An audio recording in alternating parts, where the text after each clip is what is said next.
একদিন এই পৃথিবীর সব কিছু শেষ হয়ে যাবে। আকাশ ভেঙে পড়বে, পাহাড় উড়ে যাবে ধুলোর মতো, আর মানুষ দলে দলে দাঁড়াবে হিসাবের ময়দানে। সেদিন কেউ কারো বন্ধু হবে না, কেউ কারো সাহায্য করতে পারবে না। প্রতিটি আত্মা শুধু বলবে, আমার কি হবে? তারপর শুরু হবে বিচার। যাদের আমল খারাপ হবে, যারা আল্লাহকে ভুলে দুনিয়ার পিছনে ছুটেছে, তাদের সামনে আনা হবে এক ভয়ঙ্কর দৃশ্য, জাহান্নাম। কোরআনে বলা হয়েছে, জাহান্নামের আগুন মানুষের কল্পনার আগুনের মতো নয়, এটি ৭০ গুণ বেশি উত্তপ্ত। ভাবুন, একটি আগুন যা কখনো নিভে না, একটি শাস্তি যার কোনো শেষ নেই। সেদিন জাহান্নামকে সামনে আনা হবে, আর তার থাকবে ৭০,০০০ লাগাম। প্রতিটি লাগামে থাকবে হাজার হাজার ফেরেশতা।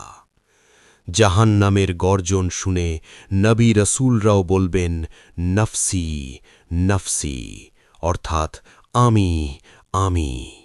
আর পাপীরা চিৎকার করে বলবে, হায় আফসোস, যদি আমি দুনিয়ায় ফিরে যেতে পারতাম। কিন্তু তখন আর ফেরার কোনো সুযোগ থাকবে না। জাহান্নামের আগুন মানুষের চামড়া পুড়িয়ে ফেলবে, আবার নতুন চামড়া তৈরি করা হবে, যাতে তারা শাস্তি অনুভব করতে থাকে বারবার। তাদের খাবার হবে জাক্কুম গাছ, যা ফুটন্ত তেলের মতো পেটের ভিতরে জ্বলবে। তাদের পানীয় হবে ফুটন্ত পানি, যা মুখের চামড়া গলিয়ে দেবে। আর তারা চিৎকার করে বলবে, হে আমাদের রব, আমাদের বের করে নাও, আমরা ভালো কাজ করব। তখন বলা হবে, তোমাদের কি দুনিয়ায় সময় দেওয়া হয়নি? ভাবুন ভাই, আজ আমরা নামাজ ছেড়ে দিই, গুনাহকে ছোট মনে করি, হারাম জিনিসকে স্বাভাবিক বানিয়ে ফেলেছি। কিন্তু জাহান্নামের এক মুহূর্তের শাস্তি এই দুনিয়ার হাজার বছরের কষ্টের থেকেও ভয়ঙ্কর।